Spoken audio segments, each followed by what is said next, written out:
देग्लाय बिटिसिनो जिखिनि थाखा हरदों आसाम गभर्नमेन्टआ बिराद लासिंसिं दुखुनांथाव बड'लेण्ड रायजोखौ आदाय खालामनो हायाब्ला महा मुस्किल दंसै आरोखि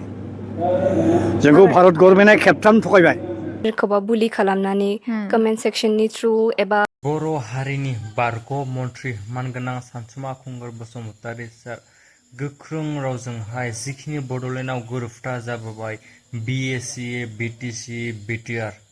थिग बेफोरखौ लानानै मा फोरमायखो लोगोसेनो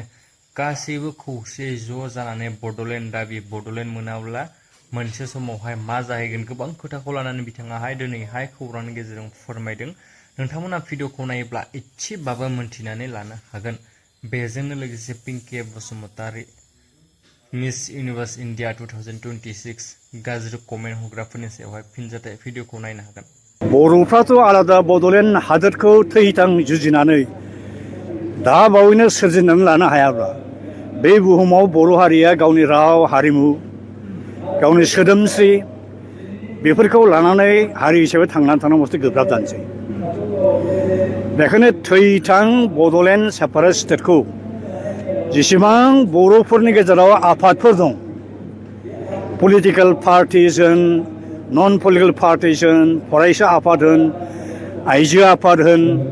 समाजारि आफाद होन बे आफादनि मानसिफ्रा खौसेयै ज' जाफिननानै गोदान गोहो बोलो खायदा बुद्धिजों पिसफुलि डेम'क्रेटिक मास मुभमेन्टखौ खालामलांनानै बड'लेण्ड रायजोखौ आदाय खालामनो हायाब्ला महा मुस्किल दंसै आरोखि जोंखौ भारत गभर्नमेन्टआ खेबथाम थगायबाय जेब्ला जों सेपारेट स्टेट बिनानै गभर्नमेन्ट अफ इन्डियाजों रायलायो 18 स्टार्ट जोंनि पलिटिकेल डायलगा बहाय बुंदोंमोन जे भारत गभर्नमेन्टनि आखायाव दासिमबो खुनु रायजोखौ बुखावनानै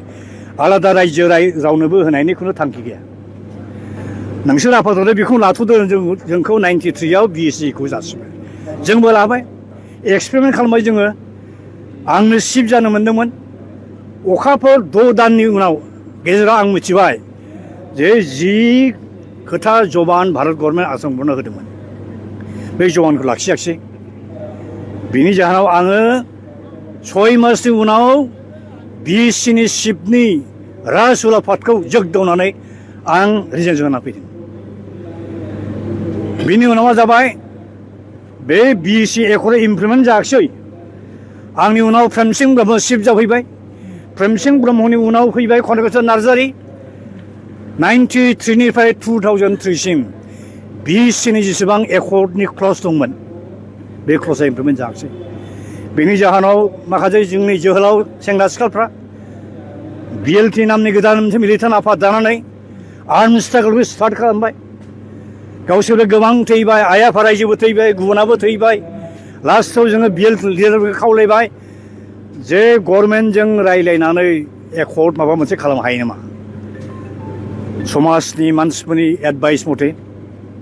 BLT लिडारफ्रा भारत गभर्नमेन्टजों रायलायबाय आसाम गभर्नमेन्टजों रायलायबाय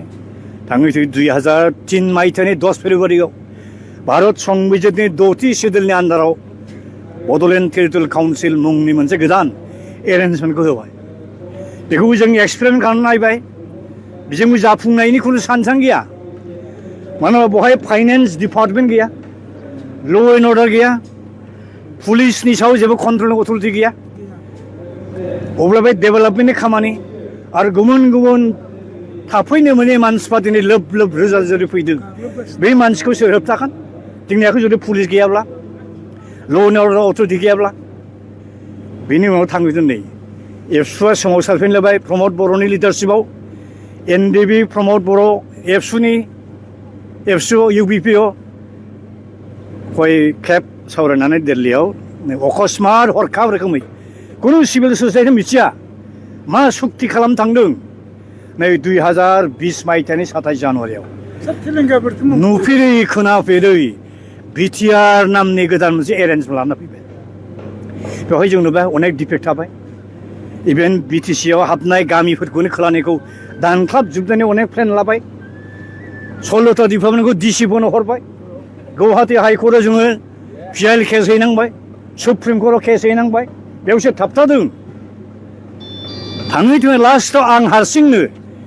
जेब्ला गुवाहाटी हाइकर्टआ जोंखौ फेजेनबाय बे जोंनि केसआव अन्याय भाबै जोंखौ फेजेनदों उफाय गैयै थैथां आइ आफाफोरनिफ्राय गरसे गरनै सान्दामाथा खांनानै दिल्लीनि सुप्रिम कर्टआव आं हारसिंनो आपिल हैनानै दं दा बिनिफ्राय जों बुजिबाय बे बिटिसिजोंथ' जेबो जाखायाखिसै बिटिसिजोंबो मा जागोन नुखाबाय बिटिआरजोंथ' मा जागोन नुखाजोब्बाय बोसोरबानि गेजेराव जोंनि आइ आफा रायजोफ्रा जिबायदि एसे मदद मोननांगौमोन सहाय मोननांगौमोन साख्रि बाख्रि मोननांगौमोन मोनाखै आरो देग्लाय बिटिसिनो जिखिनि थाखा हरदों आसाम गभर्नमेन्टआ बिराद लासिं सिं दुखुनांथाव टटेल बेसेबां हरगोन 900 कौटिल' इयारमा खालामदों 900 कौटिनि मादाव 450 कौटि दाख्लैयाव रिलिज खालामबायनो ओमफ्राय 400 कौटिसो मोनबावनांगौ दं आरोखि बेजों मा डेभेलपमेन्ट जागोन दा बेनि थाखायनो आलादा सेपारेट स्टेट रायजोखौ जों जेब्लासिमहालागै मोननाय नङा जों बे बुहुमाव गेरेमसा हारि हिसाबै मास्टार हिसाबै थांनानै थानांगौ मोनसे गोब्राब दं आरोखि बेनिखायनो आंनि हाम्बुल आपिला बे रावनिबो सायाव आंहा गाज्रि मोननायनि खोथा गैया जेसेबां बर' फिसा दं जेसेबां आफाद दं पार्टिफोर दं ज' जाफिननानै थैथां सेपारेट स्टेट बड'लेण्डनि सोमावसारनायाव बारसोमफिननांगौ भारत गभर्नमेन्टखौ नारसिननांगौ दा आरो जोंहा जेसेबां रोखोमनि मुभमेन्ट खालामनांगौ जों अलरेडि खालामखांजोब्बाय डेम'क्रेटिक पिसफुल नन भायलेन्ट मुभमेन्ट जों 93 सिम खालामखांबाय बिनि उनाव आर्म स्ट्रागल जाबाय बिएलटि लिडारशिपआव बिनि उनाव एनडिपिनि लिडारशिपआव आर्म स्ट्रागल जाबाय लास्टआव जोंनि फाइनाल सलुसना दाबोनो जायाखिसै आरोखि फाइनाल सलुसना जाबाय सेपारेट स्टेट मोनखांबासो फाइनाल सलुसन जागोन आरोखि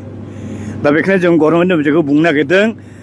जोङो जिबायदि रोखोमनि जोंनि गोहो बोलो जोंनि दुखु रागाखौ दिन्थिनांगौ मा रोखोम स्टाइलनि मुभमेन्ट खालामनांगौ already we have already completed जों फोजोबखांबाय now it is the time for table negotiation peace negotiation political negotiation आरो 2014 मायथाइयाव गभर्नमेन्ट अफ इन्डियानो सेपारेट स्टेट बड'लेण्डखौ दाजागोन ना दाजाथावा बिनि सायाव स्टाडि खालामनो one man expert committee headed by GK Pillai बै समनि इउनियन हम सेक्रेटारि बिथांखौ चेयारमेन फाथिनानै एक्सपार्ट कमिटि दानायनि नटिस होखांबायमोन सानसेखालि 2014 मायथाइनि 26 मार्च मोनगोन सम्भब एक्जाक्ट डेटखौ आं बावबाय जिके पिल्लाया फैथारनोसैमोन क'क्राझाराव जों 1.5-2 लाखसो संकस सौदियानि आइ आफा रायजोआबो फैदोंमोन बड'लेण्ड इउनिभार्सिटि केम्पास खाथियाव नाथाय दुखुनांथाव रोखोमै मा जाबाय बै समाव जोंनि दुलाराय बर' फरायसा आफाद एबसुनि माखासे लिडारफ्रा मा गोसोखांखो मा सानफ्रांखो बहाय निस्सय दिसपुरनिबो थुनलाइयाव थादों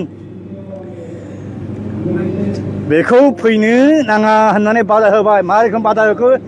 नेशनेल स्टेट हाइवेआव मटर टायार साइकेल टायार सावग्लुंलाबायनानै गिख्रंथाव मोनसे थासारि खालामबाय लोगो लोगो आङो बिसिनो फन हरबाय जिके पिल्लायनि बिसिनो जे सारखौ जों नेगासिनो दं मानो फैदिया सिटुवेसना ओरैनो बोरै थांनो हालायखो दा बे रोखोम जोलोम जादों आरोखि दा जों गभर्नमेन्टनि बेखौ बुंनो नागिरदों सिगांनि गभर्नमेन्टआ जिहेतु one man expert committee Bodoland स्टेटहुडनि सायाव स्टाडि खालामनो दाखांबायब्ला दा बे एक्सपार्ट कमिटिखौ दाफिननांगौ थिनहरफिननांगौ स्टाडि खालामफैनांगौ जों रायजोखौ मोनथावनांगौ ना मोनथाव नङा मालाया बोरै मोनदों जोंहा मानो मोननाङा फालाय बे 5 लाख 6 लाख 10 लाख 12 लाख बे नागाफ्रा मिज'फ्रा अरुणाचलिसफ्रा मेघालयनि गार'खौजा जयेन्ट ट्रिटमेन्ट सेपारेट स्टेट जों मानो मोना बर'फ्रा मानो मोना जोंनिया पपुलेसन बेसेबां दानि बिटिडि एरियायाव 30 लाख पपुलेसन दं बेनि गेजेराव जोङो खमावब्लाबो 20-25 लाख जागोन जों मानो मोना आरो जोंहा मोनबावनांगौ अनेक इदि दं जोंना संकस सौदिया सिमाया मानो मोननांगौ जोंलाय आरो इन्डियायाव भारतआव ओरैबायदि मोनसे देश गैया जायगा गैया जि जायगा जि डिस्ट्रिक्ट जि साब डिभिजन जि गामि जि स्टेट जि कान्ट्रिया पार्टिकुलार मोनसे जाथिनिल' मोनसे देश जाया रायजो जाया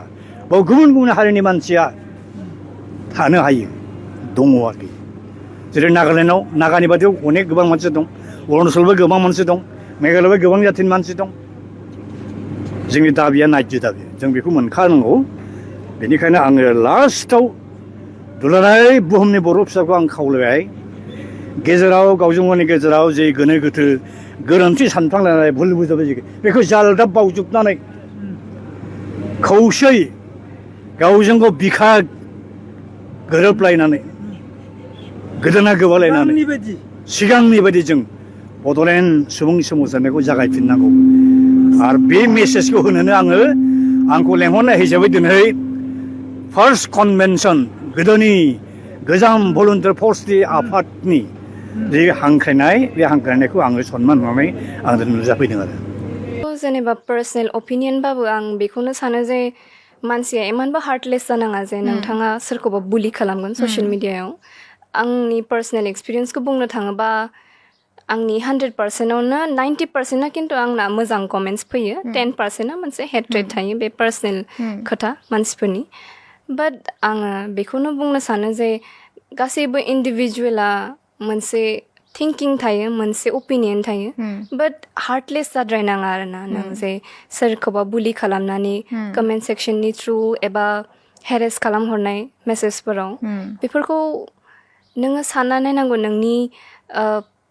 अपोजिटआव जाय दङ बेहाय बेनि मेन्टेल हेल्थआव माबोरै इफेक्ट खालामगोन बेफोरखौ साननांगौ स' आं